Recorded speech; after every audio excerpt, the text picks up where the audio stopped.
It's told in a calm, emotional, first-person female voice, like a young woman narrating her own experience. Aimed at a U.S. audience. Think American small-town vibes, family pressure, financial debt drama, empowerment through smart planning, and a satisfying boundary-setting ending. The style is dramatic but reflective, with lessons on documentation, consent, and self-protection. It's inspired by real-life Reddit-style stories, often AITA or revenge subreddits, but dramatized, AI-adapted. You want a similar story, 5,000+ words, in English, girl voice narration style, first-person female perspective, targeted at a USA audience, meaning relatable American settings, cultural references, family dinners, debt, independence, legal protections like protective orders, emotional depth, slow build tension, and an empowering twist where the protagonist outsmarts controlling family without violence. It's around 5,200 words, written as if being spoken narrated by a 28-year-old woman in a soft, steady voice for a YouTube-style video. You can read it aloud in a calm, reflective girl voice for that same vibe. Title: They tried to sell my future at Thanksgiving, but I had the receipts. Hi everyone. My name is Harper Ellis. I'm 28 now, living in a little apartment outside Asheville, North Carolina. If you're watching this, maybe you're like I was, someone who spent years biting your tongue because family is family and they just want what's best. I used to believe that too, until the night they tried to trade my entire life for a signature on a piece of paper. It started small, the way these things always do. My parents, mom's name is Karen, dad's is Richard, never really let go after I moved out at 22. I got a job as a graphic designer for a small marketing firm here in the mountains. Decent pay, flexible hours, my own place with a view of the Blue Ridge. I was proud of it. They weren't. Every Sunday call turned into the same script. You're wasting your talent on logos, Harper. When are you going to meet a nice man who can take care of you? Or, your cousin Lauren is married with a baby on the way. She's only 25. You're falling behind. They'd send screenshots of engagement announcements from Facebook, like little guilt grenades. I'd laugh it off, change the subject, hang up, and feel that familiar knot in my stomach. Then came the money part. Dad's construction business had been struggling since the supply chain mess a few years back. They refinanced the house twice, took out loans. By last fall, they were staring at about $65,000 in debt, mostly to a local investor named Victor Langford. Victor was in his late 50s, owned half the commercial properties downtown, and had a reputation for collecting what he was owed, one way or another. I didn't know the full extent until my Aunt Rachel, Mom's younger sister, the only sane one in the family, called me in early October. "Harper, honey," she said, voice low like someone might overhear. "They're planning something for Thanksgiving. It's not just dinner. Victor's coming, and they're talking about you." My heart did that thing where it drops and then races all at once. "What do you mean, me?" She hesitated. "They think if you marry Victor's son Ethan, it'll wipe the debt. Ethan's 32, divorced once, works for his dad. They've been discussing terms. Your mom showed me paperwork. It's like a dowry in reverse. They get the debt forgiven, you get a husband." I sat on my couch staring at the wall for a full minute. "You're joking." "I wish. They asked me to keep quiet. I can't. You're my niece. Get out of there when they invite you. Or better, don't go." But I knew if I didn't show up, they'd spin it. Harper abandoned us in our time of need. She's too selfish to help family. I'd heard the lines before. So I decided to go, but not blindly. That night I pulled out the box under my bed, the one I'd started filling 3 years ago when the calls started getting uglier. It wasn't dramatic at first, just a spiral notebook with a gray cover. Every time Mom cried on the phone about how I'd ruined her dreams by not moving back home, I wrote the date, time, exact words. Every time Dad texted me articles about women who wait too long to marry lose fertility, screenshot and dated. Every guilt trip about money, we sacrificed everything for you, and this is how you repay us, logged. I didn't know why I was doing it then. Maybe instinct. Maybe because a friend at work once said, if someone ever tries to control you, document. Paper remembers what people forget. By October, that notebook had over 280 entries. Texts, voicemails transcribed, emails printed.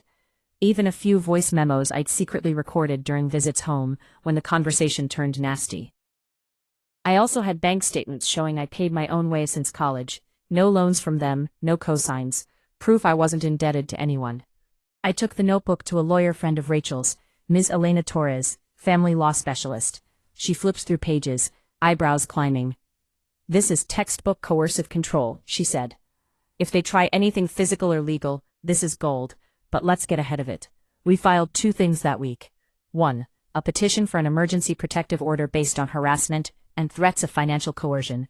North Carolina allows them for family stalking control patterns. A report to Adult Protective Services, not for me, but flagging potential elder financial exploitation, because Victor had been pressuring Dad with vague threats about foreclosure and accidents on job sites. The clerk at the courthouse looked at my binder and said quietly, "You're doing the right thing." Thanksgiving was November 28th last year. I drove the 3 hours to their house in Charlotte, with the binder in the passenger seat, a USB drive with digital copies, and my phone set to auto backup. The house smelled like Mom's famous cornbread and sage dressing. Same tablecloth from my childhood, same china, but there were extra chairs. Victor was there, gray suit, gold watch, smiling like we'd met at church. Next to him sat Ethan, tall, quiet, expensive haircut, avoiding eye contact.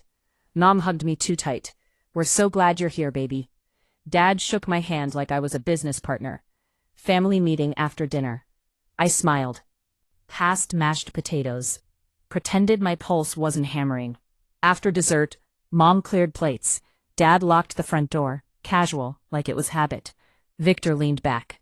"Harper," he started, "your folks have told me a lot about you. Good girl, responsible. We think this could be a win-win."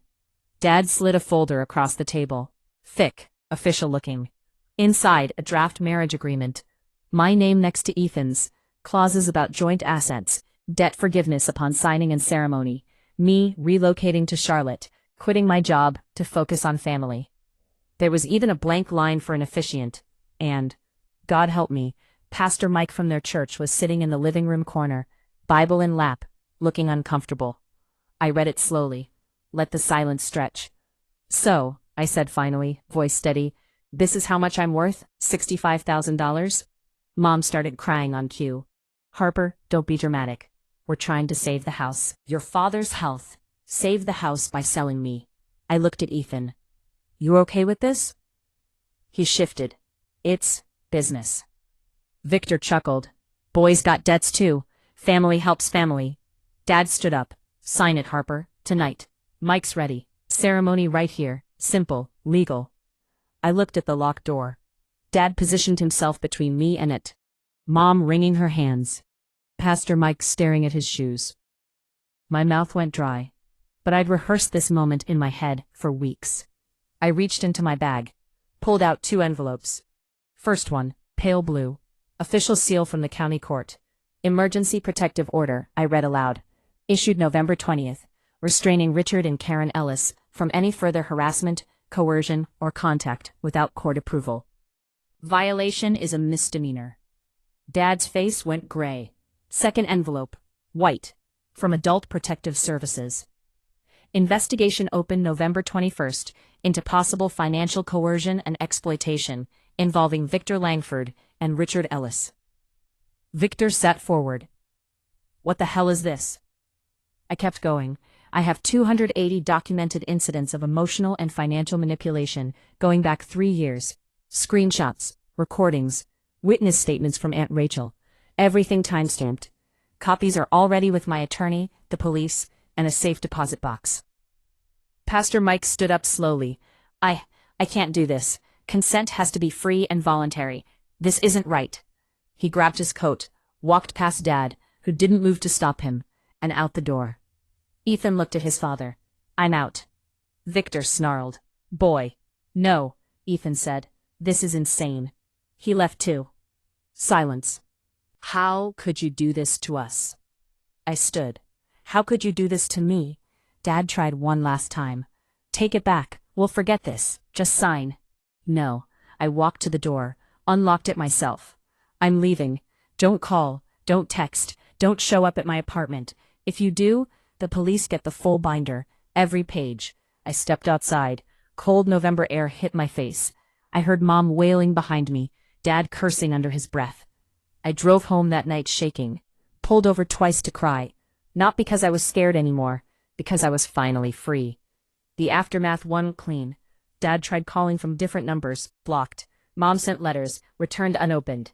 Victor spread rumors at their church that I was ungrateful and mentally unstable. But the protective order shut that down fast.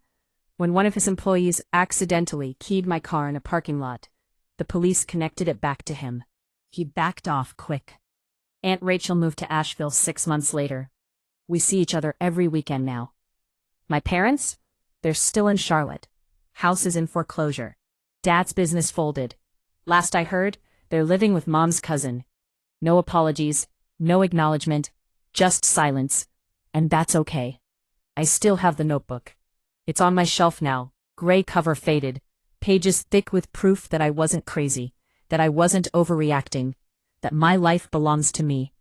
If you're listening and this feels familiar, someone guilting you, controlling you, making you feel like you owe them your future, start the notebook. Even if it's 1 page today. Dates, quotes, screenshots.